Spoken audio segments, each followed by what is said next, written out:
Alright guys, so what's up? Quick video here today.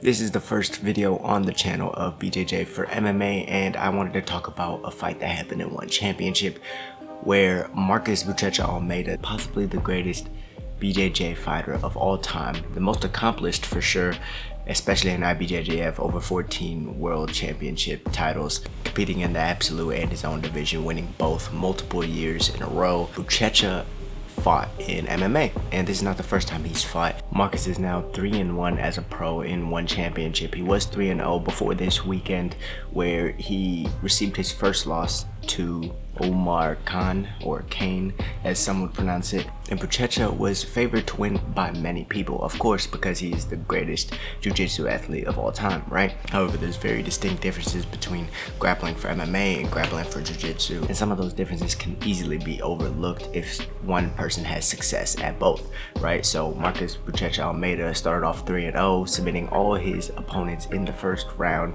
something you would expect from a jiu-jitsu world champion. However, some people might think that this just came easy, or that he would run through anyone like this, because the quicker you sub someone or the quicker you beat someone, the more dominant you are over them, or the better you are than them, right? Wrong. No, not right. Some of the mistakes a lot of jiu-jitsu athletes make going into MMA is that they try to treat it like a jiu-jitsu fight. In jiu-jitsu, or even in wrestling, it's go, go, go, go, go. Yes, some people might pace themselves depending on if they have a 10-minute match, 12-minute match, but generally the first one to a good position, or the first one to gain points, especially in the IBJJF rule set, it's going to be the one that usually comes out on top. Now, if there's a distinct skill difference, then the person on top or the person in the dominant position usually won't be able to control them. But if they are somewhat similar in skills or at the black belt level, usually it's the first one to make a mistake or to lose points. That's the first one to lose. However, in MMA, because there's no points like the IBJJF rule set, it's completely different.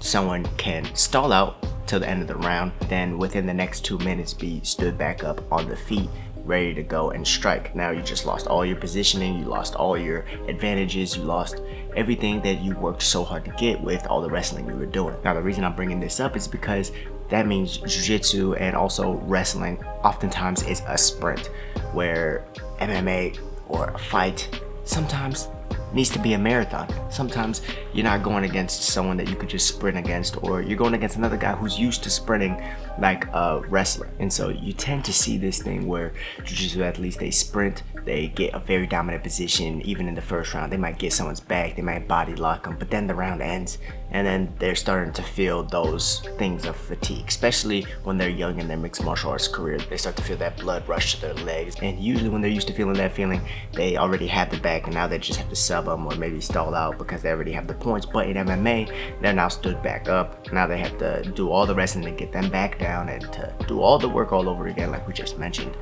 And this is kind of what happened to BUCHECHA against Khan, because Khan is a big guy. He is used to sprinting. I mean, he's fatigued in a good amount of his fights, but that's because he'll match the intensity of his opponents. He has a lot of power. He's a very big guy. He knows how to wrestle. He's from Senegal, and he's not the kind of person you want to, I guess, have a sprinting battle with, especially in the grappling department. So numerous times during this match, you saw BUCHECHA get a very dominant position, like the back or the mount, and then end up falling over the top with an arm bar, or end up standing up when he has his back due to fatigue mainly. He looked like he had some skills on the feet, but it looked like he didn't have enough comfortability in his striking to be able to stay on the feet, and it looked like he just wanted to rush and get this thing to the ground like he did his other past opponents. And I think this is a big learning experience, not only for him, but for anyone who's trying to transition from jiu-jitsu to MMA, because this does have a big difference. Even guys like Gilbert Burns, he had a problem sprinting earlier in his career. Then he would get tired, and then he would encounter some issues, and he would leave his hands down and get caught.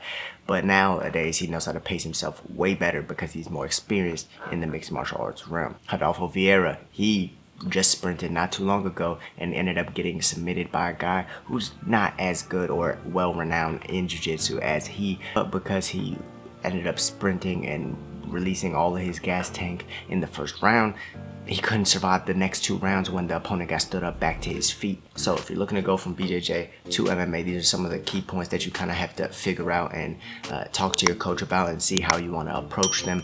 My advice would be to pace yourself throughout the round, get comfortable in your striking, use strikes to set up cleaner takedowns so you're not having to chain wrestle as much and use as much energy. That way you have more energy when you get the fight to the ground. I think if Marcus BUCHECHA chained more strikes into his takedowns, he would have had an easier time taking down Kane or Khan. And I think that once he got to the dominant position, you could clearly see Khan just wanted to explode. And if Marcus had enough endurance or enough stamina or the wherewithal during this match, which he didn't because he was fatigued, obviously we know that wasn't a skill thing, but if he did have the wherewithal, he would have been able to do much better against Kane than he did. Like most of you, I was extremely excited to watch BUCHECHA in one championship. One championship is getting bigger nowadays, jiu-jitsu is getting bigger nowadays, and we want to see these jiu-jitsu athletes make jiu-jitsu great again, almost, because of the whole sports jiu-jitsu thing and people doing unrealistic things to win these jiu-jitsu competitions, when jiu-jitsu in the first place was made for self-defense and was made for fighting. So I believe ultimately this is what BUCHECHA is trying to approve.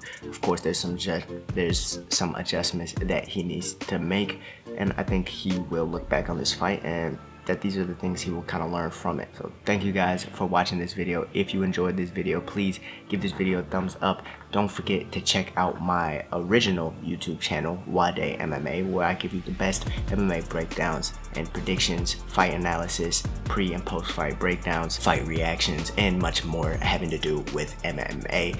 However, this is the channel where I talk about how BJJ translates to MMA, what people could do better, tips, tricks, techniques, and so much more will be coming to this channel. So again, thank you guys for watching this introductory video. Thank you guys for following, and I hope to see you guys in the next one. Peace.